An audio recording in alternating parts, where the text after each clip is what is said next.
Hey guys, today I'm going to tell you how to change lock screen notification style in any Samsung phone. If you're using any Samsung phone and you want to change your lock screen notification style, so let's see how can you do that. You just have to simply open your settings app.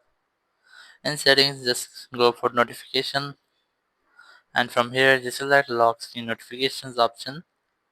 Once you have selected, from here you can easily manage your lock screen notification. You can turn on or off the notification on your lock screen, or from here you can easily change the settings or style. As you can see, there's a notification style.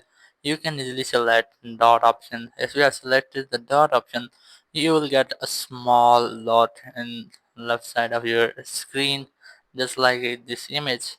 And here's the icons. If you have selected icons, you will get this type icons on your lock screen.